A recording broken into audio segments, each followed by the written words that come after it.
welcome to Changelog Friends, our weekly talk show about human skills. Thank you to our partners for helping us make world-class podcasts for you every single week. Fastly.com, Fly.io, and Typesense.org. Okay, let's talk.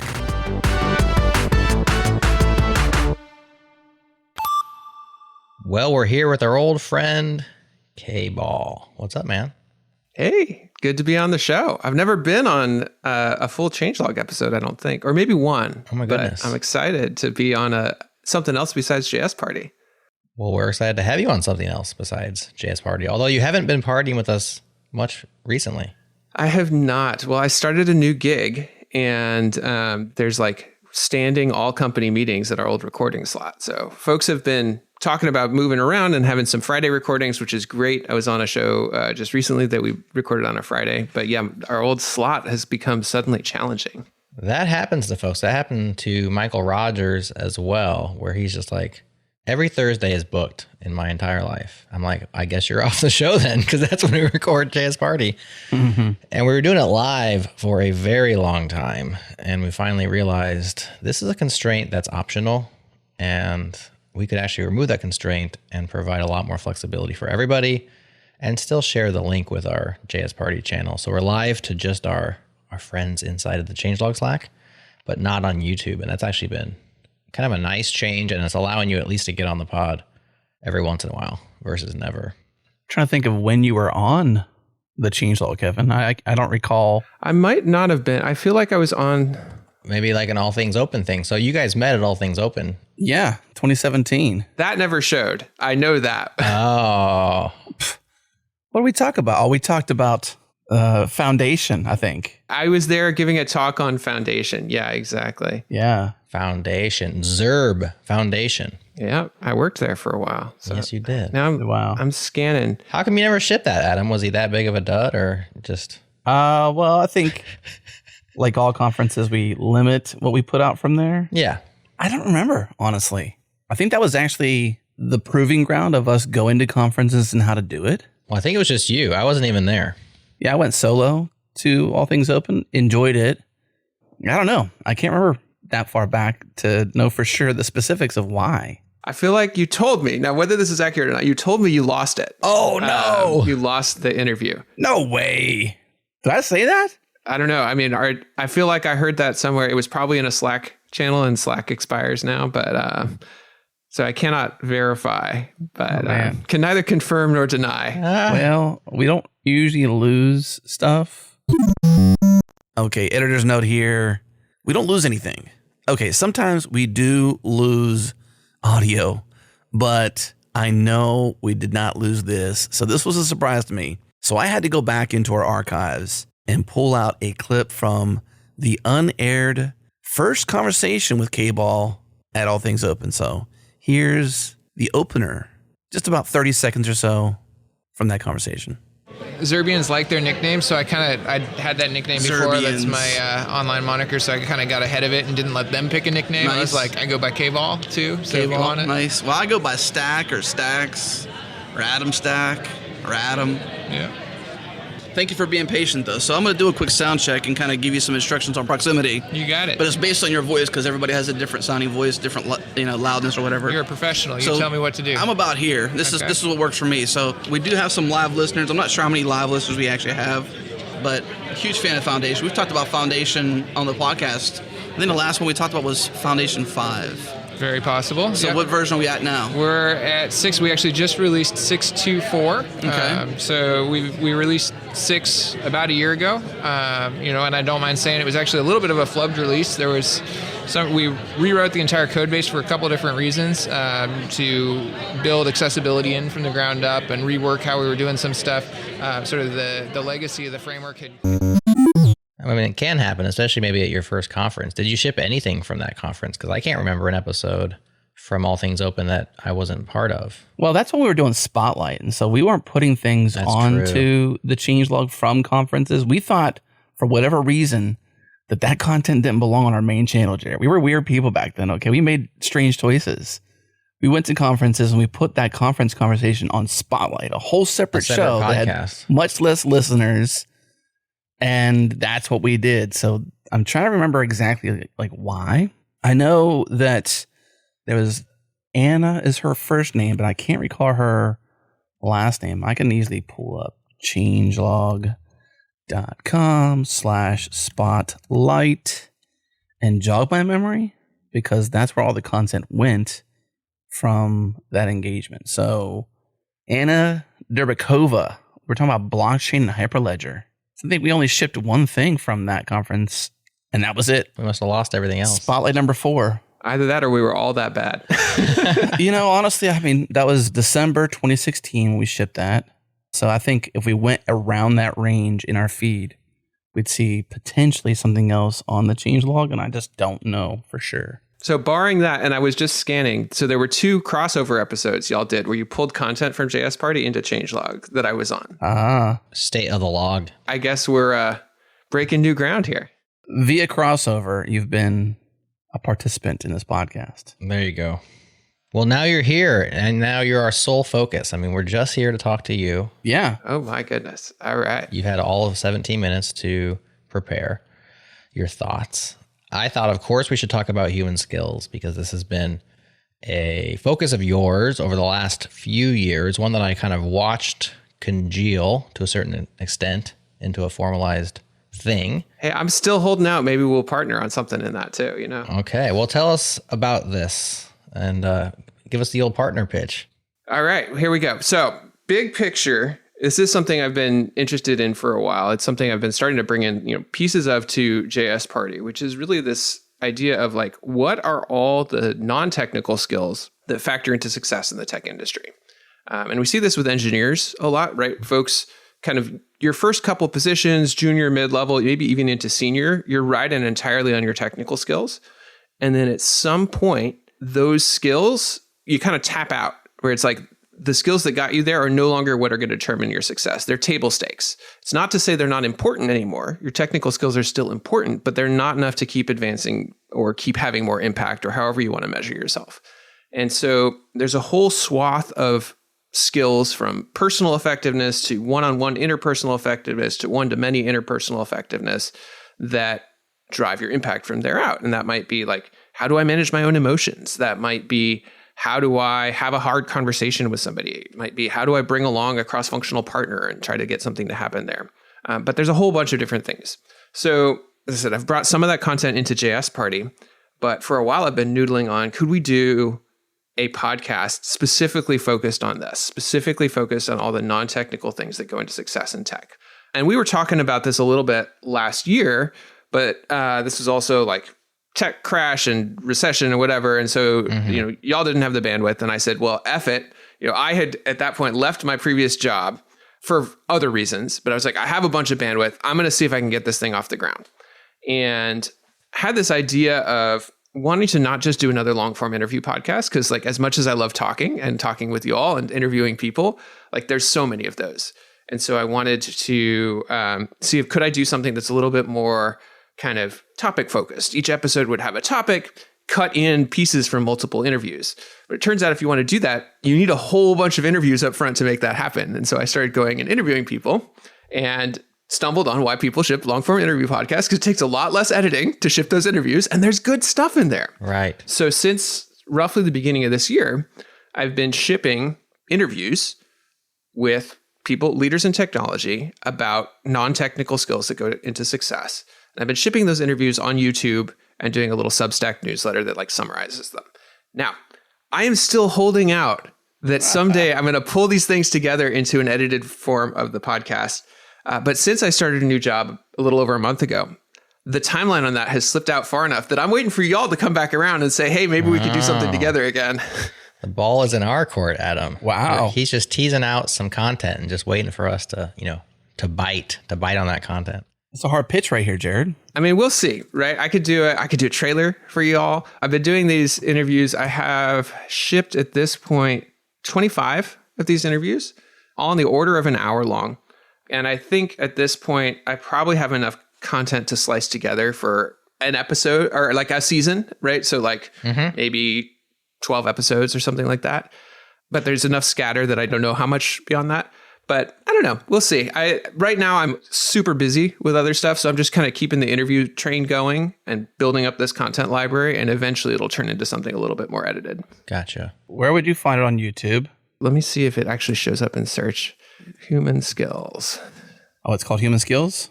It is called Human Skills, but the audience is still pretty small. I think I have like 100 subscribers or something like that. A lot of competition for that term. There is. So if you go to, where you can find me easiest is the Substack. So humanskills.co. Okay. And that includes, links to the YouTube videos. Gotcha. Immediately click the no thanks button. Yep. Just what I do when I go to Substack. I want to close the loop on one thing real quick. So we did ship one episode and it was our first anthology, Jared. So the one I did was Hacker Stories from OzCon, All Things Open, and Node Interactive. Because we had gone to Node Interactive in Austin. I went to All Things Open roughly around the same time. Okay. And I think you went to OzCon in Europe. I did. And we were early in our spotlight / going to conferences and bringing back content phase. So I think we decided to munge it all together. Okay. So we did that. We didn't know what we were doing. We were trying to figure out what to do. We were early days. So it's overwhelming going to conferences and getting so much content. Conferences are back now, though. Conferences are back. We're going to conferences. We have 3 this fall. We just got back from Changelog. We go to All Things Open 2 weeks from now. That's right. And then we're also hitting up KubeCon / Cloud Native Con because they're not into brevity over there. For the first time together, Adam and Gerhard and I, which have never the 3 of us gotten together. That's in early November. So we have 3 events on our calendar. Are you hitting up any conferences, KBall?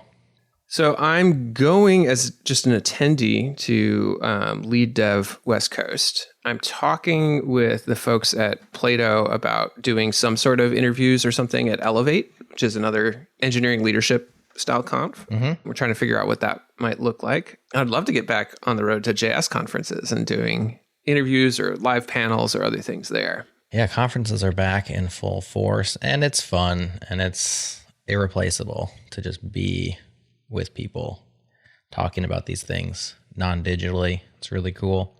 Totally. Human skills. This is a phrase that you've been on. Sounds like everybody's on it, on YouTube at least. I'm curious. Simon Sinek is on it at least. I mean, he's a pretty big human skills person out there. You're in good company, so a lot of competition there. Yeah. It reminds me of an old Mitch Hedberg joke, which goes something like, every book is a kid's book if the kid can read.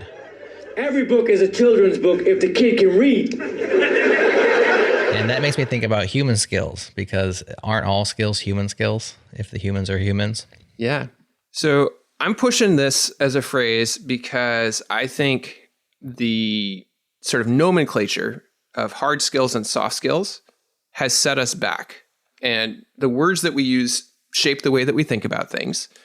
People think, hard skills. Yeah, that's challenging. I'm smart. I'm going to do the hard stuff. I'm going to do hard skills. Right. Soft skills, that's easy, weak. I don't need to touch those things. Right. And not everybody feels that way, but I think there's a solid set of people who have taken that nomenclature and then become disdainful of this whole set of non-technical skills that are actually extremely impactful.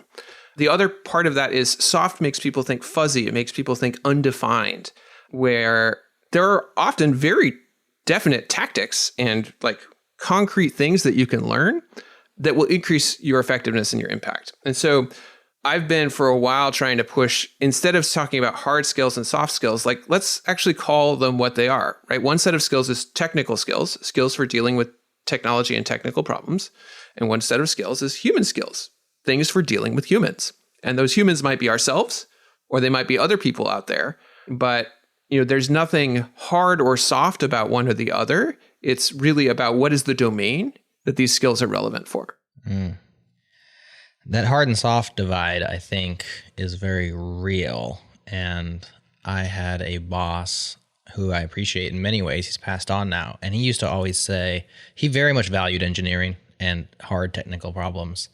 And then he used to say, well, we'll do all the hard work or whatever, and then we'll give it to the arts and crafts people, which was such a condescending way to refer to a group of skills.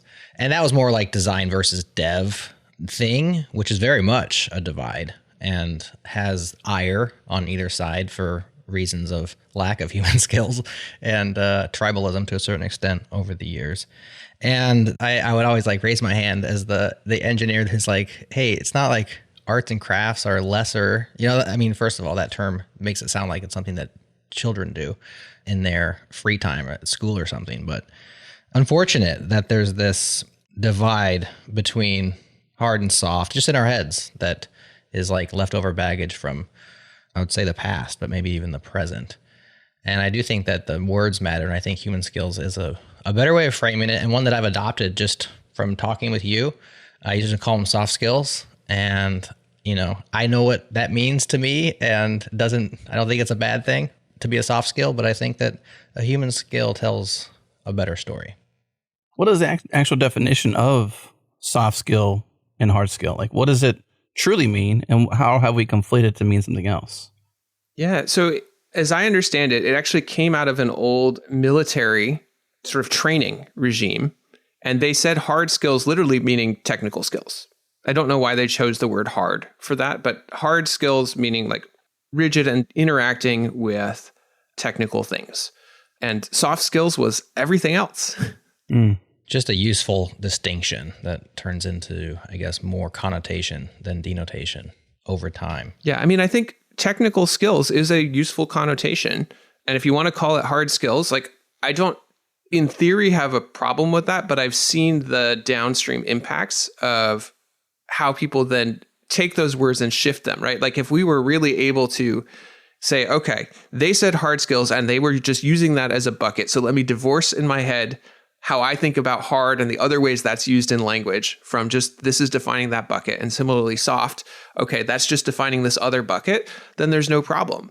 But one of the things about humans is we don't do that. We don't have like hard and firm boundaries in our heads. Things leak between different areas. And so other connotations that come into soft versus hard leak into our thinking about these buckets of skills. Yes. ChatGPT gave me a definitive answer. It actually broke it down into definition, examples, and assessment for each. I won't bore you with all the details, but do that on your own. I just said, what is the meaning of soft and hard skills? And got back what I got back. But basically, it seems like teachable abilities, things you have to go to school for, formal education, a foreign language, things that seem to take rigorous training and on-the-job experience, things that you have to like seemingly intentionally do. That's what it seems to me. And then the soft skills are less tangible. Basically, like it's fungible, it's blurred. Like you're not really sure how to define those, and so they just end up being soft. Right. That's the everything else. Yeah. But I'm going to pick a bone with that a little bit, because I think that a lot of things that get bundled into this soft skills arena around communication, around empathy, around emotional management, there are actually very definite, like humans are not all consistent to the level of computers, but we have a lot of patterns about us. Like there are learnable, tangible things that you can teach, that you can learn, you can practice. And so, I mean, that's another reason why I want to bin them under human skills. And a lot of what I'm trying to do in the interviews that I'm doing and with the podcast there is like break down to tactics that you can apply, even if you don't understand why this works, and see increased effectiveness. It does say that they are often referred to as people skills or interpersonal skills. And I think that's obviously less brandable than human skills. So I agree with your nomenclature that you've chosen. I agree. I think empathy is a practice thing. It's something you can learn to do. It's something that can come natural, but it also can get improved upon with practice. And I think intentional practice, considering my involvement and founding of Brain Science, despite its status right now, the podcast, that was a lot of my thrust was like, there's so much to our human brain that connect us more than divide us, regardless of race, color, creed, geolocation, language barrier, whatever it might be. Like we're all still just humans, and we all have this thing above, the rest of our body, or, like the most important organ. Like if your brain does not operate, nothing else you do can be you. Like you are only you because of what your perception is through your own life with your brain. And so I was like, well, we gotta discover that more. We have to like improve who we are by learning more about our brain. I think that's kind of what you're doing in a way, but in a different niche and subset of that, essentially. Totally. Well, and there's kind of 3 different levels you can tackle this on, right? So you can tackle like here's a mental model for how I think about some domain, how I think about empathy, or how I think about something. There's like, here's sort of a strategy I can take for approaching it. Like, here's my big picture. But you can even break down to like micro tactics of this is a thing you can change behaviorally that will impact how you are perceived. So one really tiny example that I love because it is so tiny and concrete. In English speaking communication, if you ask someone a question that starts with the word why, they will instantly feel more defensive. Why did you do that? Why did you choose to do that?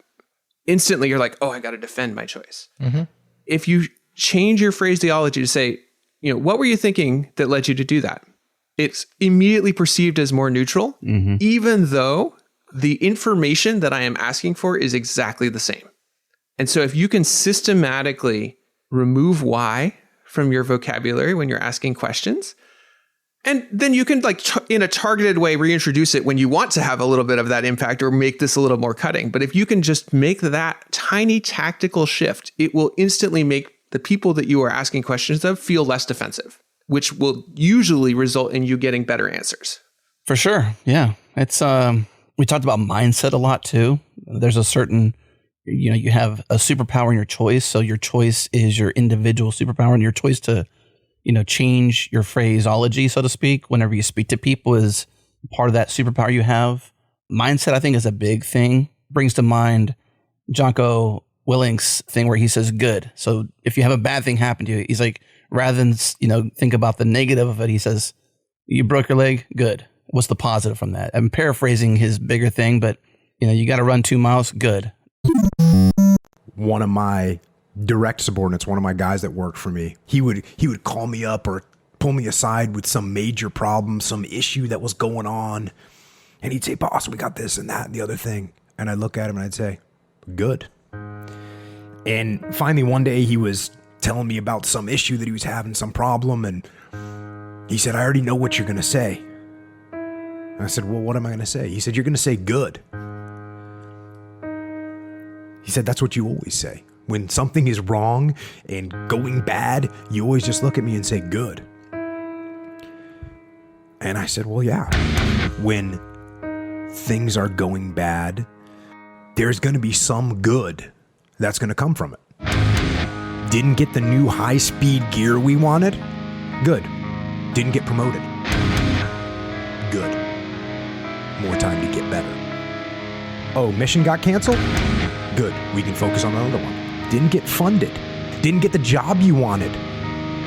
Got injured. Sprained my ankle. Got tapped out? Good. Got beat? Good. You learned. Unexpected problems? Good. We have the opportunity to figure out a solution. That's it. When things are going bad, don't get all bummed out. Don't get startled. Don't get frustrated.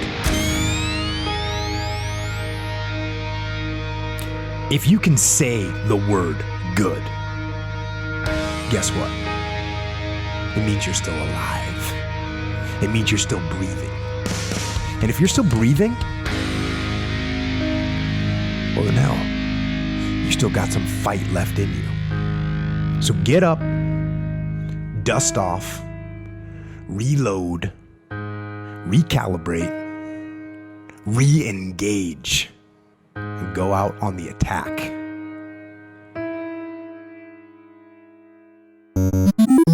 It's a reframing, a redesign, so to speak, of how you look at different things. I think I'm down. I mean, Jared and I behind the scenes, we were totally for this. I think the challenge, and this is not a long roundabout to say no, but when you get into a position where you're creating so much content like we do across the board, and Kevin, you know this because you're a part of, the larger Changelog podcast universe, is that to remain focused, you have to say no to certain things to keep the things you have on the rails as a yes. Yeah. No, I don't judge y'all for saying no to me. I know you don't. And so I totally believe in this. And a bigger angst I might have is getting into the details of how you've delivered this. You were so motivated that you literally went out, talked with other human beings about this idea, human skills. You took their time. You took your time. You took up digital space. with bits and bytes of audio. You took your time to edit it, format it, and refigure it and put it out into the world. And what was the result of that? What was the result of that effort? Like how do you measure the result? No, it's a great question. I think about this for us too. This isn't scrutinizing. It's more like we get so motivated by these things we care about. We do something about it and we put it out there and we want this feedback from the world. What was that feedback? Yeah, no, it's a great question. And it's one that I've asked myself because, if I'm honest, the audience for this has stayed pretty small. I find myself getting a tremendous amount of value out of these conversations. And so in some ways, the thing that has kept me going is like every time I have one of these, I learn something that I then can go apply in my work. And I've had other people tell me, oh my gosh, like I learned so much from that, right? Like I said, I have maybe 100 subscribers on YouTube right now. Like it's tiny, a little more than that on Substack. But in the podcasting world, like you don't get much feedback, right? With 100 people, I've probably had 10 of them independently say like, oh my gosh, I've gotten so much value from this. Thank you for doing this. Thank you for doing this, right? Like 10% of people giving feedback on something like that. Like, I mean, maybe some of that is early audience is more passionate, but also like it's creating value for those folks. So long as it's creating value for me, I want to keep going for it. Mm-hmm. I think there is a question in my head of like, how big is the audience for this type of stuff? Is the audience small right now because it's undiscovered, or is it small because actually most people don't care? I don't know the answer, but I am continuing to publish interviews every week. Caveat, I skipped this week because my wife is traveling. I'm single parenting, and editing is a lot of freaking time. I didn't realize how much time y'all saved me editing JS Party. Man, it's a lot. And so, I've got a backlog of things that I just need to get to editing, and I haven't had time. But anyway, that's a long about understanding of like, I mean, and some of this comes to why do I keep doing JS Party? Some of it is because other people like it, but also I get a lot of value out of every conversation that we have. It helps me think, it helps me shape my thinking, and it helps me learn about stuff that I wouldn't otherwise have the opportunity to learn. Yeah, for sure. You're probably remote, right? Like you go into an office now. So I'd imagine that JS Party is part of your community. It's part of your interpersonalness. Oh, absolutely. It's a requirement in a way. It's like meeting up with friends, but instead of meeting with friends and in the evening, it's a podcast and you're talking about work-related matters that interest you. And you get a chance to lead too. You get a chance to totally be an MC and bring the topic up and carve out that thing and make it not just useful for you, but it also has an audience. So you get to transplant those ideas to other people as well.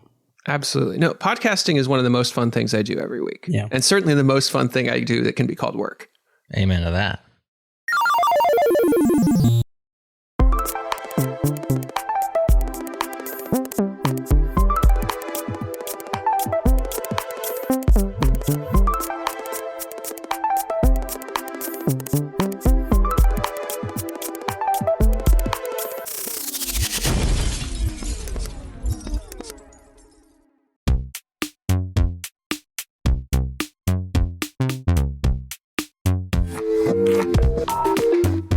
What's up, friends? We're working closely with .tech Domains to feature startups that are participating in their Startups.tech program right here on the Changelog. I've never seen something like this from one of our advertisers, but it does make sense to me to show off not only what .tech Domains offer, but also who is building on .tech Domains. And I'm here with Bastian, co-founder of eyewear. You can find them at eyewear.tech. EYEWARE.tech,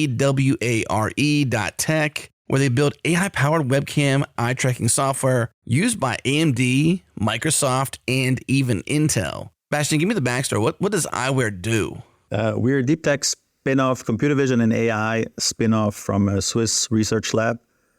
We turn your webcam or 3D sensor into an eye tracker, so you don't have to buy expensive hardware to get reliable and robust eye tracking performance on your PC.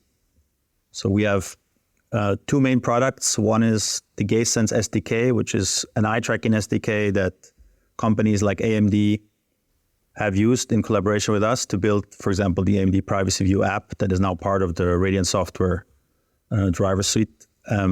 There you can use eye tracking for certain features like Privacy View. It blurs out parts of the screen that you're not looking at. We also took that app and built our own solution called Eyewear Beam that is targeting gamers, where you can turn your webcam into a gaming eye tracker for more immersive gameplay in, for example, simulator games, over 200 of them through the OpenTrack extension. Or you can use it for streaming or game recording to improve your own gameplay by rewatching your recordings with that overlay and seeing when you missed something during essential sections of your gameplay, or just share it with your audience and engage better with them. Well, this is definitely the next frontier. Are you only licensing focused, or do you have any offerings that's ready for developers to consume and leverage in their projects? So with Eyewear Beam, we are facing consumers directly with this app. You can download it. There's a free trial on our website and on Steam, so you can give it a go and see how you like it. The idea is still that we provide licensing solutions to big players, to OEMs, and allow them to integrate eye tracking. I think there's going to be a world where you're going to have headsets. They're for sure going to come. I'm going to be one of the users, and eye tracking is an essential part of it. But then you'll have a lot of just interfaces, surfaces, screens where you will want to interact with them without a headset on, and their eye tracking will also matter. So there's, for example, these 3D screens, 3D stereoscopic displays where you would need eye tracking and similar situations. So like it's going to be a hybrid setup, and I think our technology is an essential part of that. Talk to me about the choice of using a .tech domain. I think it was a logical decision to make from. I think every startup will first take their name and then add a .com behind it and try that out. And then it's probably going to be too expensive or taken already. And then look for alternatives. We are a deep tech company that has already part of it in the name. So if we put eyewear.tech, it makes it clear for third parties, specifically for these potential clients that we want to license to, that we are a tech provider. We're a deep tech company. We're a spin-off. And I think that represents it pretty well. Okay, make sure you check out eyewear.tech. That's EYEWARE.tech. And of course, go to startups.tech/changelog if you want to have your startup that's building on a .tech domain featured on a show like this. Don't wait. Go to startups.tech/changelog. Again, startups.tech/changelog.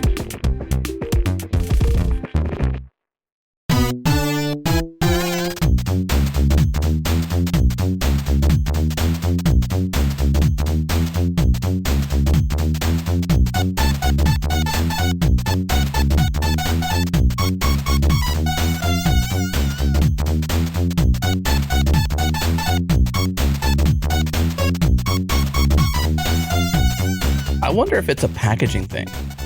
This is, I think, Jared, something that you can help me with here too, is that in a lot of cases, the idea is the thing, but it's how you package it and share it with the world is the whole other thing.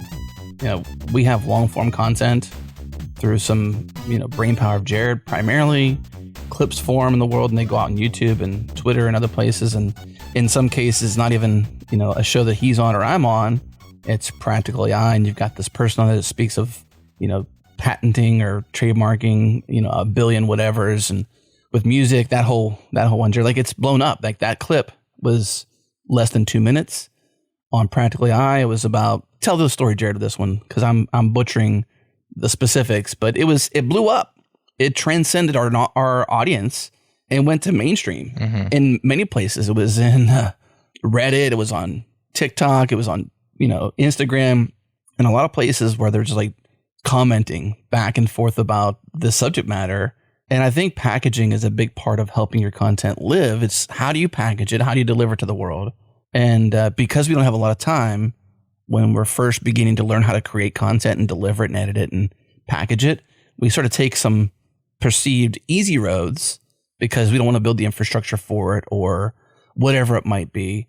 But the way people want to consume it might be a whole different way. Like if you did the same content in a different package, would it transcend the 100 on YouTube or several hundred on Substack? Is the rough thing I'm trying to say. But share the story, Jared. What's that gigantic piece of Practical AI content that just blew up? What was that?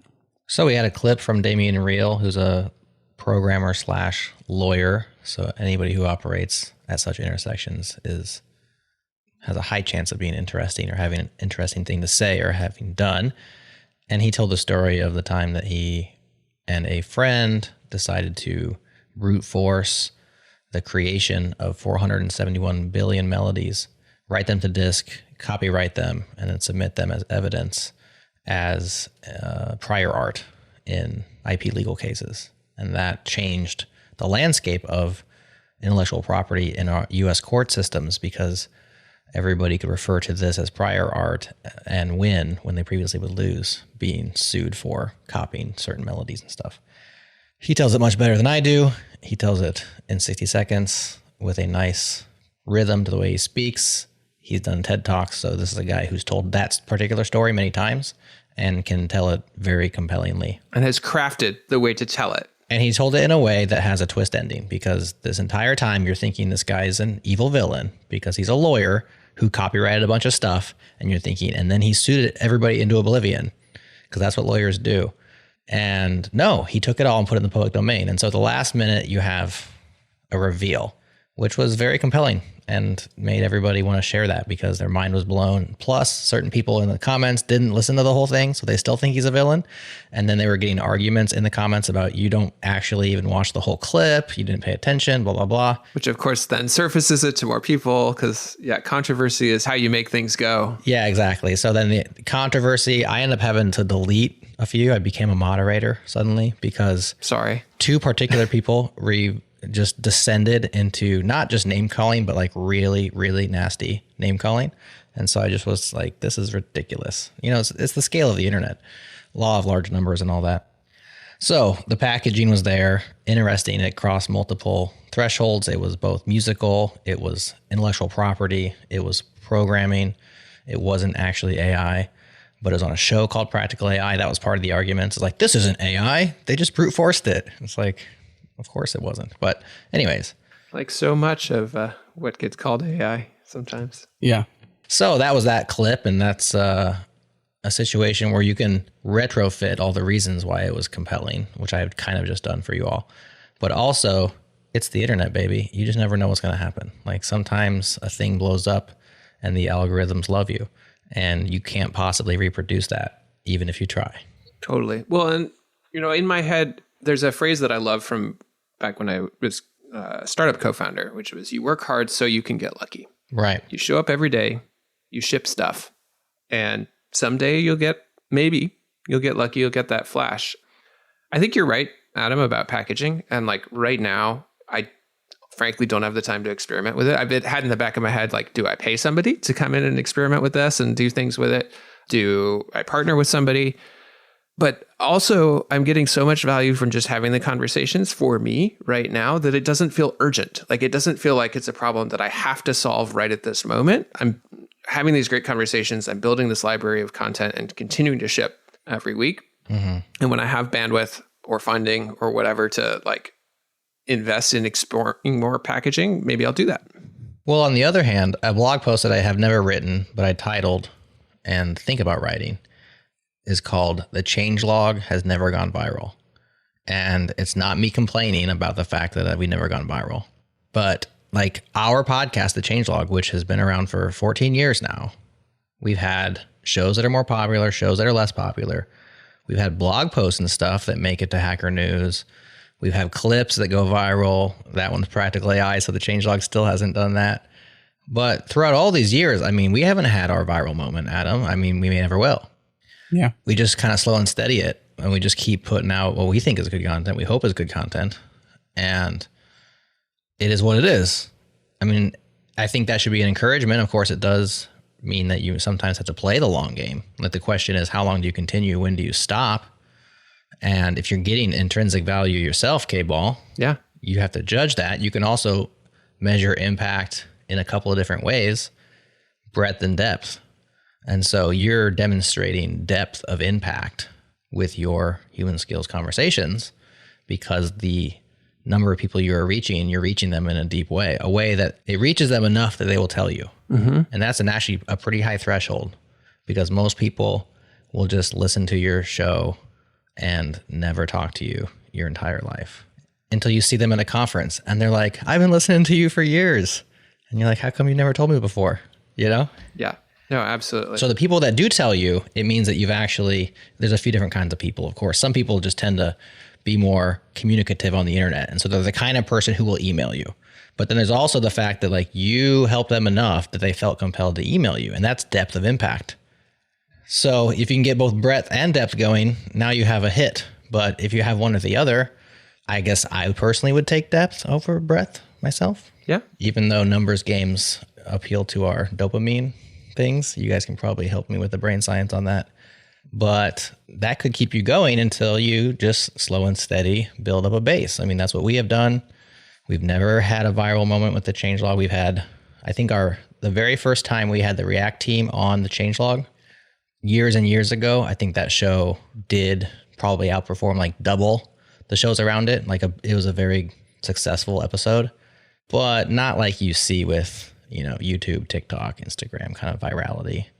Podcasts just don't do that unless you have an existing audience, right? Like MKBHD, millions of followers on YouTube, starts a podcast. He immediately has a huge reach on his podcast. Like that one went viral, so to speak, because that's just him extending his reach. Yeah, you can do the cross-channel thing. Absolutely. Yeah. But starting from scratch, I mean, most podcasts never have 100 listeners. I was just telling Richard Feldman this the other day. Most podcasts never reach 100 listeners. If you've reached 100 and you're still kicking, like that's success. Yeah, for sure. Yeah. Well, and as I said, I'm still getting a ton out of the conversations. I once before built a newsletter up on front-end development, and I built it up to probably around 4,000, 4,500 subscribers, something like that. Mm-hmm. But I got bored. I was a subscriber of yours. Yeah. Well, and thank you. Thank you. This is Zendev, right? This was with Zendev. Yeah. I was doing consulting and some training, and it clearly created value, but I eventually canned it because I got bored with the content. And I'm nowhere close to that with the human skills interviews. And I think there's a whole swath of things I might explore around writing for this as well. And that's an untapped arena here. But to me, the creator piece of it, something I learned from that experience is this has to not just be something that I think other people want to read. It has to be something that holds my attention, where I'm like, every time I'm editing an episode, I'm listening through and I'm like, oh yeah, that's great. I got to try that. That was a great idea. Like, let me pull that in. So as long as I have that experience, I'm going to keep going. Mm-hmm. Well, share some nuggets of wisdom with us. Like, what have you learned so far? Our listeners probably sitting there thinking, I would like some human skills. Like you did the why one, which I appreciate. I actually work with a coach. I coach with a coach in basketball who asks an interesting question in that vein. When a player executes a play either improperly or not the way he was coached to execute it, and he will stop, and sometimes he'll yell and stuff because he's a basketball coach, but he'll also just say, what did you see? Yeah. And really what he was asking is, why did you do that? Like, that's what the natural thing, like you're trying to get, like, why did you do that? That's not what you're supposed to do. But he says, what did you see? And then that child will replay what he saw that made him come to that decision. And it's a very constructive moment that I'm not going to start copying and ask him, what did you see? So I like the reframing of why questions into other forms. That's another example of that being effective. What else have you learned? Like, give us some nuggets. All right. So a few different things. So let's see. What are some good ones? So one super fun conversation that I had was actually with Sean Swix Wang. Never heard of him. Swix is an interesting guy, as you all know. He's seeing a lot of success right now in the AI space. But I think of him as somebody who's extremely productive, right? He gets so much stuff done. He's always executing. So I asked him about that. And his reaction was, everyone asks about productivity systems, and we can talk about that. But productivity is for people who don't have leverage. So let's talk about leverage. And first off, like that switch of like, here's somebody that I perceive as extremely productive. Mm-hmm. And he tells me, you know what? Productivity is not the right thing to be optimizing for. You may see me as productive. I don't see myself as that productive, but I'm productive on the right things. And so that was like brain switch. And then we talked about like, what are the things that can create leverage for you as an individual? Like, how do you do personal leverage? And one thing that he was talking about is, he said, code and content both give you tremendous leverage because those are things that you do once and they can be shared and they can do all these different things. So they have abnormal power in terms of leverage. His highlight, he says, they're permissionless. right? Like you don't need somebody else's permission to write code or to write content, and as compared to forms of financial leverage or other different things you might do where you have to bring other people along. So I thought that was interesting. He also talked about kind of being pointy, figuring out a thing that you are particularly good at, leveraging that. And sometimes he said, you want to resist being put in a box because you contain multitudes, but people want to put you in a box. And so you may as well help them, right? So if you become known for something, leverage it, leverage the heck out of it. Use that to go. So, if you have your viral episode of, in this case, the brute forcing mechanism, like, are there ways that you can leverage that further? Certainly, this gentleman that you interviewed is leveraging the heck out of that. Oh, yeah. People love that. He takes it and he runs with it. Are there ways you can do that? Things like that. So I think those were pretty interesting areas. Yeah. To go one layer deeper, to keep on that permissionless factor, like Damien and his colleague didn't ask anybody for permission to brute force whatever billion number of melodies. Like they just did it, wrote it to disk, which makes it copyrightable, and then on their own whim, with no permission from anybody else, gave it to the public domain. And so that now is high leverage for him to be on podcasts, share that story, be on TED, which is a stage that everybody would love to be on if they're a speaker. They required zero permission to execute that mission, essentially. Yeah. Permissionless leverage, meaning when you say leverage, you mean more output than input, like much higher output than input. So I think the way he described it, I'm going to see if I can find a place to quote him. I was skimming it with you when you were talking there. So there's, if you go to that page and search for the word leverage, there's 31 matches. Yeah, exactly. 31 matches of leverage on this page for your interview with Sean. Well, and I will note, this is what I do is I listen through these interviews and I try to pull out a theme that I can then wrap up in the newsletter for it. And for some folks, like you should, if you like some of what Sean said, you should go listen to that whole episode, because like we didn't only talk about leverage, but it came up enough times that was the theme that I pulled out. Mm-hmm. His definition of leverage, he says, impact over effort. And some people would describe, you want to maximize impact while minimizing effort. And he's like, no, don't do that. You don't want to think about minimizing effort. You have a fixed effort budget. You have some amount of effort. What's the highest impact things you can do with that amount of effort? And so that's thinking about work that's going to scale. Another place that came up in that conversation is thinking about where in an organization do you want to work? Different code in different parts of the organization have different amounts of leverage. One could think about this a little bit in terms of, are you writing a feature? Or are you writing a library? As you see people moving up in their careers, often they're writing tools for other developers to increase their impact, increase their leverage, things like that. You can also look at what is valued within the organization you're in and make sure you're working on things that you will see value from because the organization perceives their value.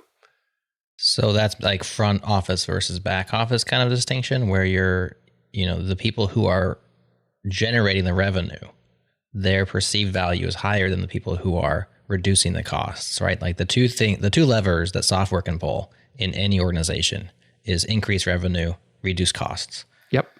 And of those two levers, if you want to be perceived as high value and survive layoffs and whatnot, you may be just as high value in the back office, reducing costs. But if you are on the generating revenues side of that equation, you're going to be perceived as higher value. It's just the way that we think. Yeah, though it varies some by organization as well. Sure. Right. And so like a startup in particular usually doesn't care much about reducing costs. Right. Because they're trying to hit frontline revenue and they said, we can reduce costs later. We got to show that there's a business here. A mature business might actually care more about reducing costs. And if you can say, I'm going to say, and you've got scale such that a change will have a bigger impact, and you can tell that story. Mm-hmm. So like that's one domain we could talk about. I think I've gotten a lot of value from interviews with people about management, because I work now largely as a manager. I still am in code. Lovely thing about being at... What are you coding? What am I coding? Yeah, like what tech are you using? What stuff are you working on? Get nerdy for a second. Get nerdy. So that's a simple SaaS app. We're actually migrating right now from a purely Next-based system to one that's just React on the front end and a Rails app in the back end. So you're going off of Next.js? Yes. Why? Because don't want to talk about it, or too big of a can? This contains multitudes. Okay. I think part of the answer is more to do with how the particular Next app was implemented rather than Next per se. I will say that full stack Next is kind of a pain in the butt. I have yet to find, and I've tried, but I've yet to find a JavaScript backend that matches the productivity and simplicity of Rails or Django or some of these other things. Like, I know lots of people love Node servers, and there are many great things about Express apps, and you can make them simple and whatever. And to me, the ORM technologies are not there. I have yet to find one that just matches the affordances and gets you there. The simplicity, there's just, if you're doing a tiny app, works great. If you're decomposing a bunch of stuff into microservices, great.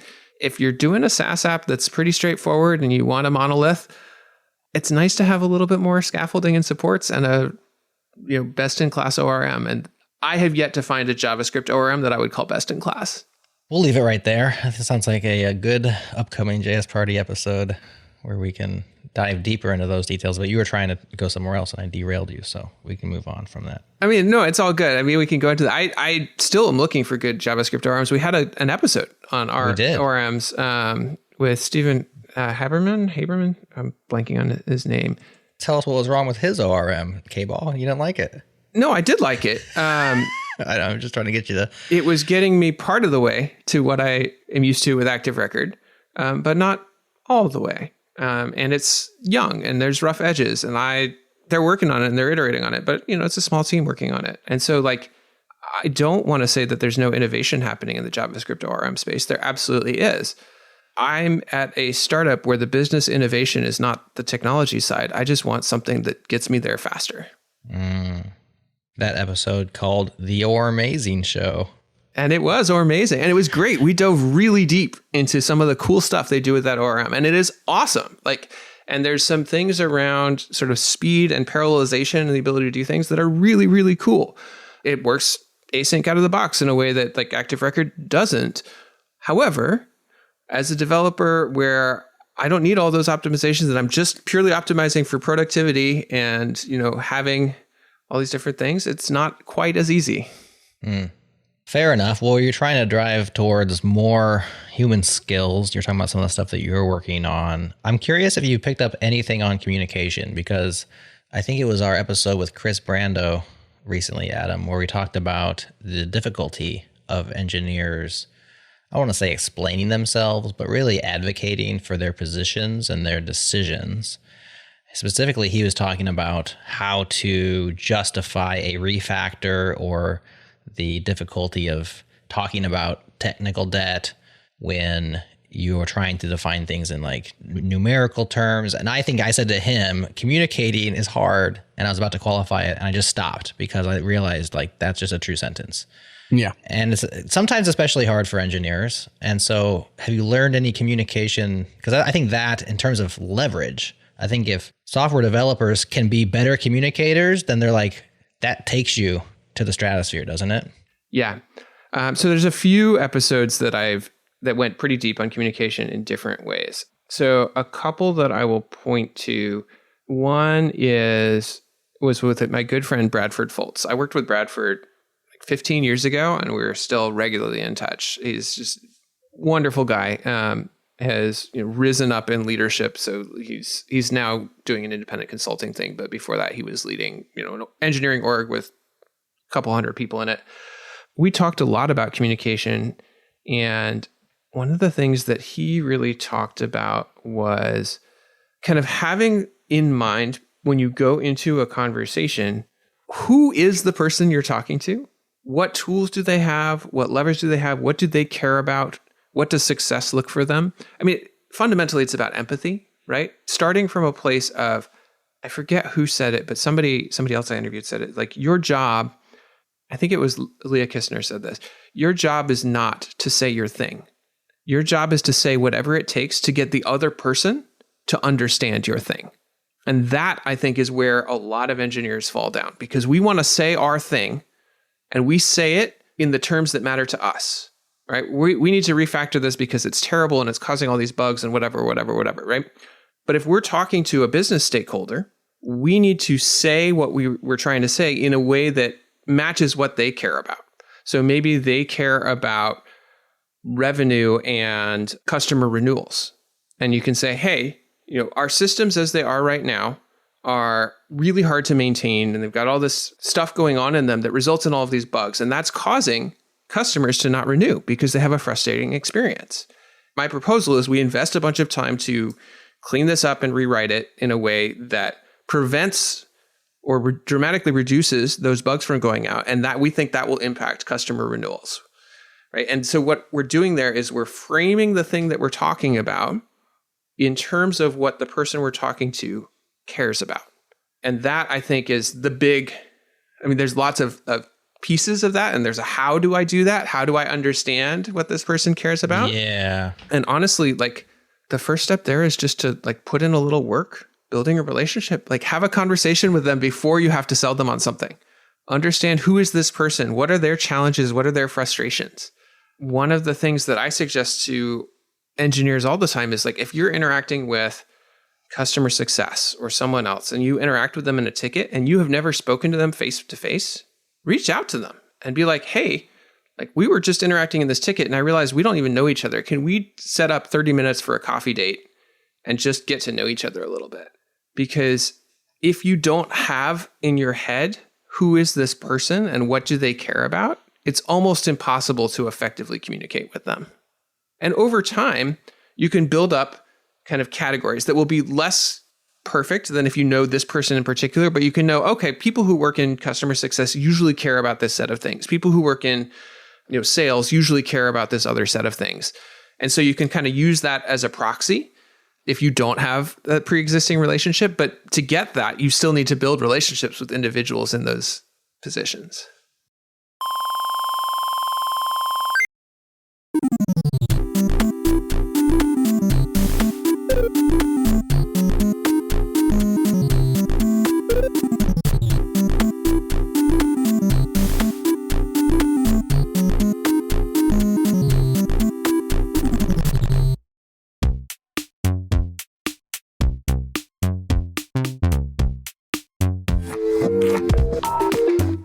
What's up, friends? There's so much going on in the data and machine learning space.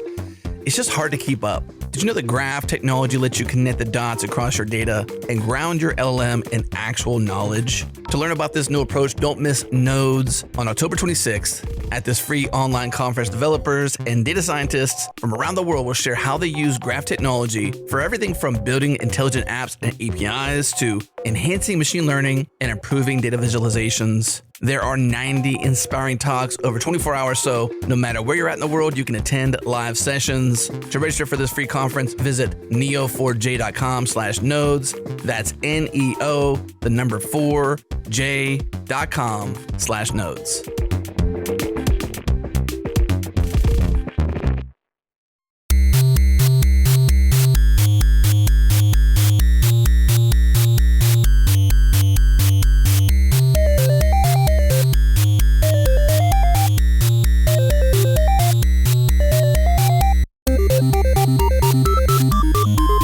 You convince people of things all the time. How do you do it? Sure. Ask questions, listen way more than I pitch. I think that you can't really present an idea to somebody unless you understand what Kevin's talking about, their position, their challenges, what they truly care about, even what they believe is true. Because you might have the knowledge and the depth and understanding as someone that has value to offer, but unless it can be received, then it's dead on the vine. So I find that there's a maturity level to people we help through particular things that we sell. So in a lot of cases, I'm just asking questions like, where are you guys at? What are you doing? What's working? What's resonating? Do you work with podcasts before? Have you sponsored content? How comfortable are you in creating content? How valuable is it to your organization? Do you really care to reach the world's developers, or do you care to reach a UX-centric audience? What are you trying to achieve? Who are you trying to speak to? What titles even? I might even be like, hey, if you're trying to reach iOS folks, don't advertise with us, because it's not that we don't reach them. We don't reach them in large swaths to get you value. So why even sell them something we can't really give them value in? I like to ask a lot more questions than I do with the menu, so to speak, because what we have to sell is pretty finite. It's not challenging to present the menu, And we can get super creative, but unless they will see value in the meal, so to speak, they will get comfort in the appetizing nature of what we offer, then it doesn't make any sense to give them the pitch. And it doesn't make any sense. And I'm super relational too. We will often talk to folks 20 minutes, maybe more, just about, what's going on, or even the growth of our organization, just relating, so to speak, So I like to ask a lot more questions than I offer a pitch, and I don't like to present a menu. I never start a call with, here's what we sell. Do you want to buy it? It's never like that. It's more like, where are you guys at? What are you doing? How are things working for you? How high priority is this? Budget's always a factor, obviously. Like, how much are you investing into this? What's a good place to begin for you? What are you comfortable with? And I think that translates to many things, not just I have something to sell, you buy it scenario. It's more like I have an idea. For example, what you said, Kevin, you said, I have ideas of how to change things for our organization for the better. But before I present them to you, what are the challenges you're facing? What do you care about most? What are you dealing with right now? Because if I can solve something and it matters to you, but something else is much higher priority, I'm not going to bother you with this presentation of my idea because it's premature. Or you're not ready to hear it right now. I need to know more about what you care about before I can say, I can actually solve your problems. You have to know the person to some degree or know what they're dealing with to truly present some value. Yeah. I was interviewed with Mark Freeman. I don't think I quoted this piece of it in the newsletter, but he's a data scientist. That's his background. And he talked about he will have conversations with all the main stakeholders in his organization and basically be like, hey, not making any promises about what we can do, but I'd love to know what problems do you have that you think data might be helpful for? And he'll have that up front and he'll gather this whole list of, this person's interested in these things related to data. This person's related to that, whatever. And then when he's got all that, now he sees something he wants to do. He knows, that's connected to this thing this stakeholder wanted. Let me go and pitch them so that now I can get buy-in and an ally and somebody to help make this happen because I know the problems they're having and I can now connect the things that I think we should be doing with problems that are being felt elsewhere in the organization.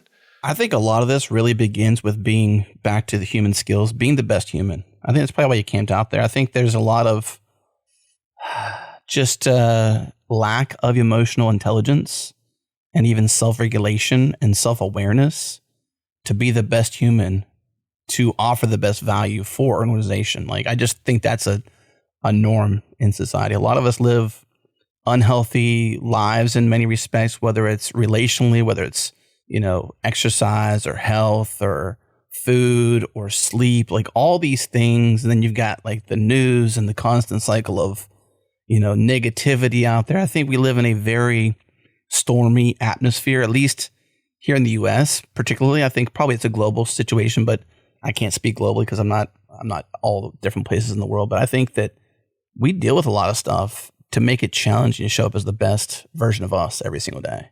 And I think that plays into a lot of dysfunction into organizations.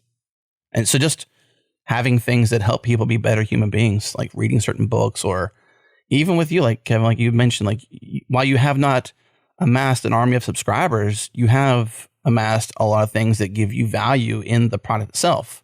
And I'm sure there's a lot of people that you're influencing through the content that you're creating and the things that are interesting to you to pursue that make it valuable. I think that's a super big challenge. That's why I like the idea of human skills. We just haven't found a way to package it in a way that really makes sense to carve out together. It's all good in a sense. What are your thoughts on that? What are your thoughts on the immaturity of individuals and emotional intelligence and best selves, et cetera? Yeah, I mean, I think it's hard. I think we have to give ourselves a little grace, right? Every person out here is dealing with something. They're dealing with challenges. As you highlight, there's a lot of stuff going on at a societal level. You never know what somebody's dealing with at home, dealing with other different things. One of the things I try to do in all of my kind of interactions at work is give people permission, essentially, to just be people and be human.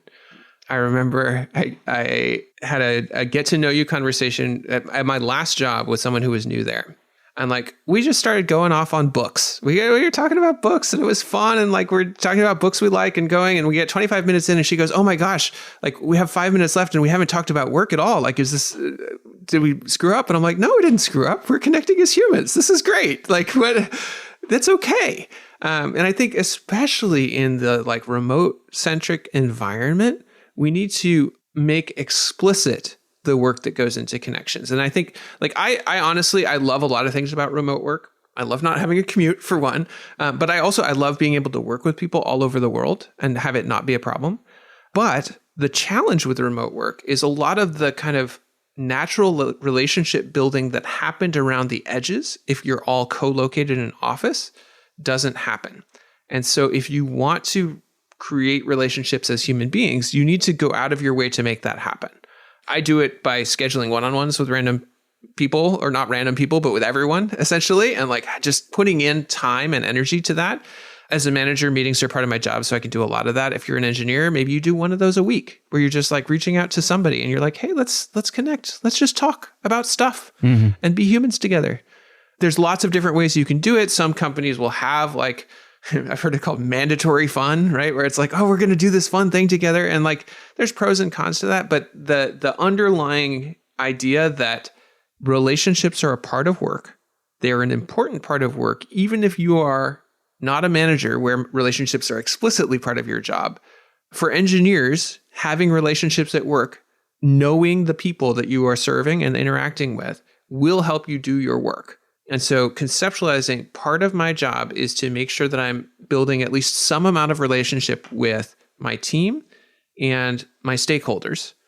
And I'm going to explicitly put in time and energy to make that happen. And that relationship is a human relationship. It's just like, I want to get to know these people, you know? Mm-hmm. Like, that's okay. We just need to make it explicit because it's not going to happen in the lunchroom and the water cooler the way it does if you're in an office together. But what if you don't like people? I mean, that sounds snarky, but I think that that's a real concern for a lot of people. They're like, you know what? I just don't really like people. I don't like talking to people. I don't care what they're doing. I know that maybe that's selfish, but that's just who I am right now. Like, what do I do?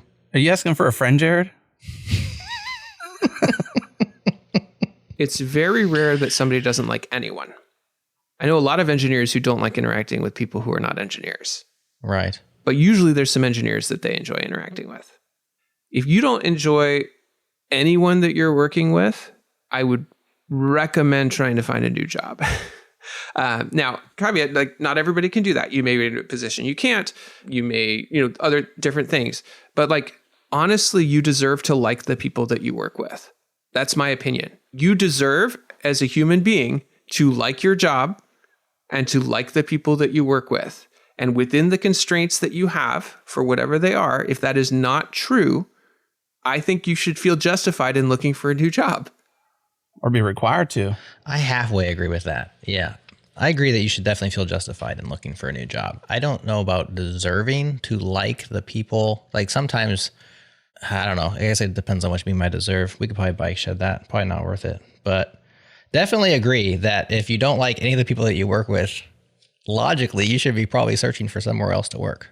Yeah, I mean, you're not going to love everyone. People are hard. There's going to be some people who rub you the wrong way, right? Yeah. But if you don't like anyone that you work with, that sounds terrible. Why would you do that to yourself? I think it goes back to the fundamentals of the human being too. Like if you're someone in the world, and I get it, there's a lot of people who are just curmudgeon. They just like less people. There's introverts versus extroverts. And there's a lot of studies around, the different traits and characteristics that come with people who ebb and flow through that spectrum. But I think if you're generally a person who doesn't like anybody or a lot of people, based on what Jared said, I think there's something going on internally. Look inside. Yeah, like there's something that's not, I wouldn't say normal necessarily, but if you're someone who doesn't like the people you work with, or people, you said people in general, Jared, is that what you mean by that? People in general? You don't like people, so yeah. Therefore I just want to do my job and not interact? Exactly. Okay. Well, that's cool, I suppose, to some degree, like if you want to be that person, but you're going to be less valuable to an organization. Right. Yeah. Because you're hard to work with. You're, in quotes, an a-hole. You're going to stay right where you are, basically. And if you're okay with that, then that's what you do. Yeah. Totally. And you may go through periods in your life where that's what you want, right? Like it's okay to choose to say, you know what? I am happy doing my work on my own. I don't want to interact with any of these people. I don't care if I advance. I don't care if I have greater impact, all these other like that's totally legit. It's okay to say that, but know that you're saying that. Know that that's a choice, right? Like, right. If you want to advance, don't wonder why you're not advancing. If you want to have greater impact, and honestly, well, it depends on who you are, right? But for me, if you want to have more fun, like find the people that you like interacting with, figure out how to interact with them more. Find the people that you maybe could learn to like to interact with and figure out how to interact with them in a way that's going to be fun for both of you. Relationships are fundamental to impact in organizations. Right. Now, coming back to all the way back to the conversation about Swix, right? Like, this isn't to say there's no way to have impact without having relationships, right? You can write some killer code. You could write some killer articles as a lone wolf. There are ways to do that. It's a lot harder, in my opinion, to have impact inside of an organization if you don't invest in some relationships. Mm-hmm. So if human skills to a certain extent are a means to an end, if my end is I would like to make more money, what's your advice there? So I'm an engineer. I make X dollars. I like to make more than X dollars. Mm-hmm. How do I do that inside my organization? Like, what do I need to do? What do I need to say? Who do I need to talk to? How do I position myself, etc.? What's your advice? So it's going to vary based on where you're already at right now. And this is actually something that's come up for me because one of the things I was doing this last year is I'm working as a coach. I'm coaching engineers. I'm still coaching some engineers, even though I have this full-time gig, which why I'm busy and haven't been shipping more podcast stuff. But you may be in a place where you need to transition from solving problems to defining problems, right? So this is often a transition that happens somewhere between mid-level or senior and then like high senior and staff engineer. Up to a point, people are essentially saying, here's the thing we need done. You're very junior. Here's the thing we need done. We're going to break it down into tasks. You do tasks. Okay, great. Higher level. Here's the thing we need done. Break it down into tasks and make sure it happens. Okay. A level up from that is starting to say, you need to be identifying the things that need to be done and figuring out how to convince people that those are the things that need to be done.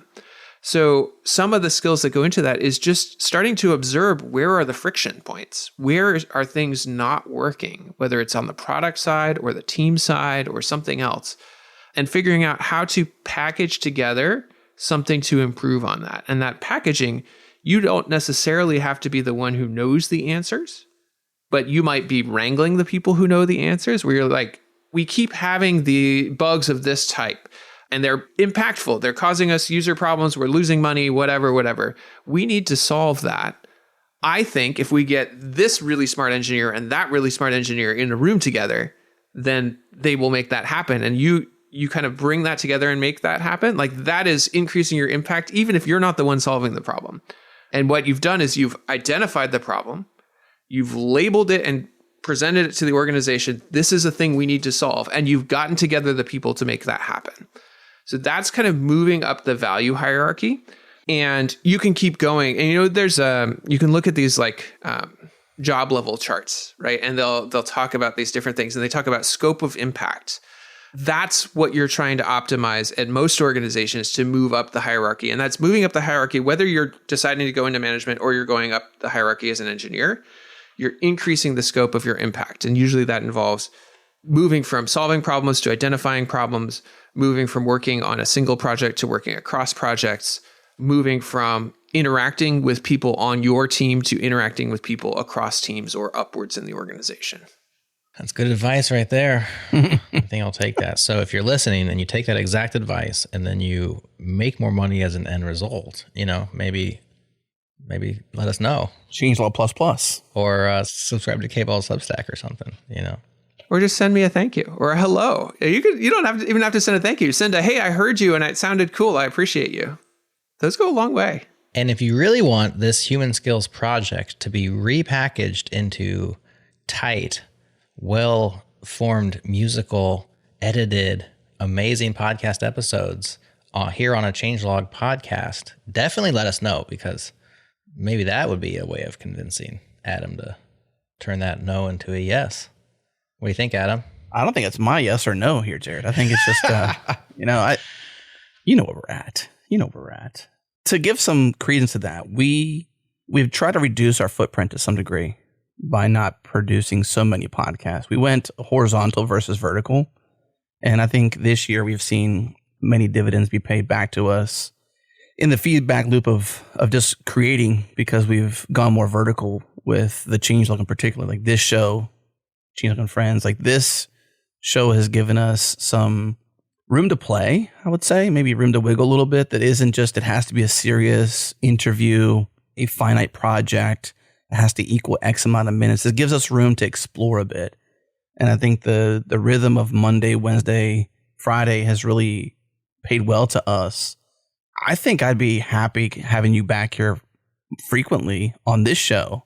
Yeah. Talking about human related skills, or, finding ways to have you kind of co-host in some cases versus like a dedicated thing.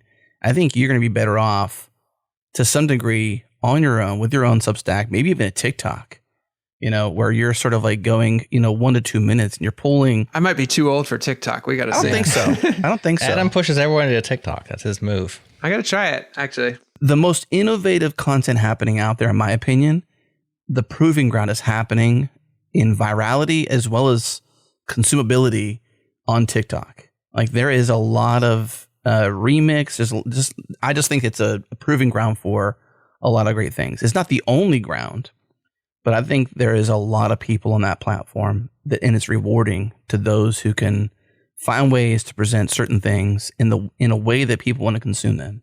I think the algorithm rewards you well as well.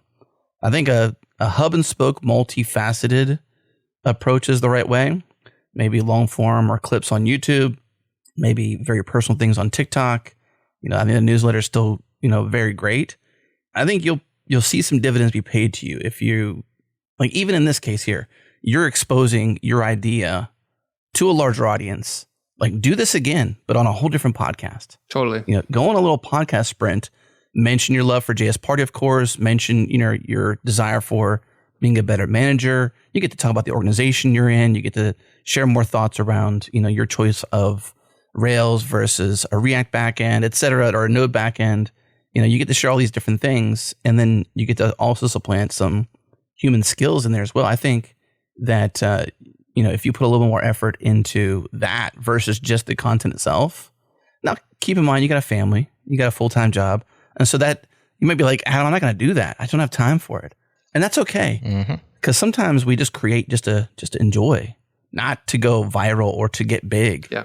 I always think, like, what's your goal in this? Like, do you want this to be a big thing? Because if you want this to be a big thing, like 10,000, 20,000 plus, well, there's a whole different playbook to enact and engage in, And if you want to remain not so much in quotes small, but achievable, something that you can easily keep doing while keeping your full-time job, while maintaining your balance with your family, then where it's at right now is perfect, literally perfect for you, And at some point, maybe it gets bigger. One of the things that I've seen is that I, as a human being, operate best in sprints, right? So I will have times when I'm pushing really hard on this, and I'll have times when I'm stepping back.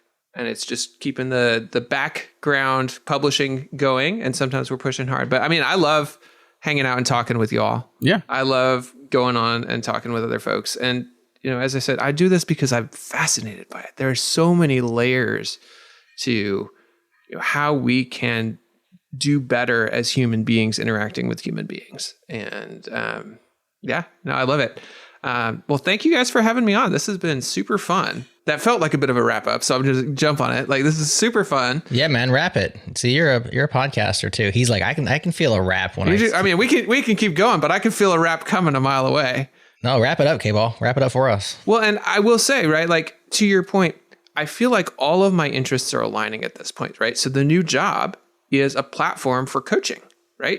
I'm working at a company that is doing both direct to consumer and B2B, helping, coaching and especially coaching people in the tech industry right now, though we're expanding among other things. So like that aligns with the podcast, aligns with the stuff we talk on JS Party, aligns. Like, it's all coming together in a great way. So like, I appreciate the ideas. Adam, I know you've thought a ton about this, and I'll keep pricking your brain for how to make it go more. But it also is just like, these are all things that are, to your point, bringing me into the world, right? Like, this is what I love at this point. Well, it's good too that you say that you haven't become bored with it yet, at least.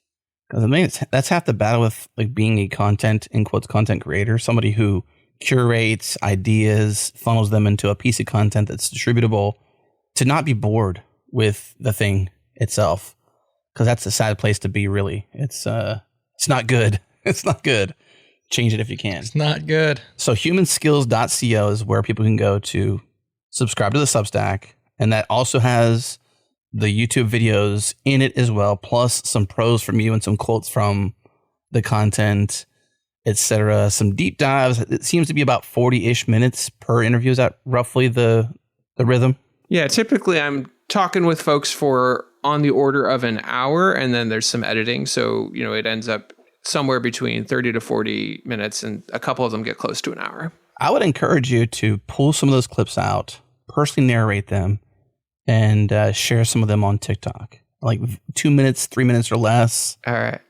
Bring in some closed captions, so to speak, so that you can read as well as listen. There's a lot of cool things that you can do on there, and it's permissionless. I think TikTok is very permissionless. Yeah. And you can watch the trends, and the platform encourages remix. So the best artist steal kind of aspect, totally cool there. Steal the best ideas, steal the virality ideas that go well there. And I bet you'll reach a different kind of audience that cares about human skills that also happen to be in software related cultures.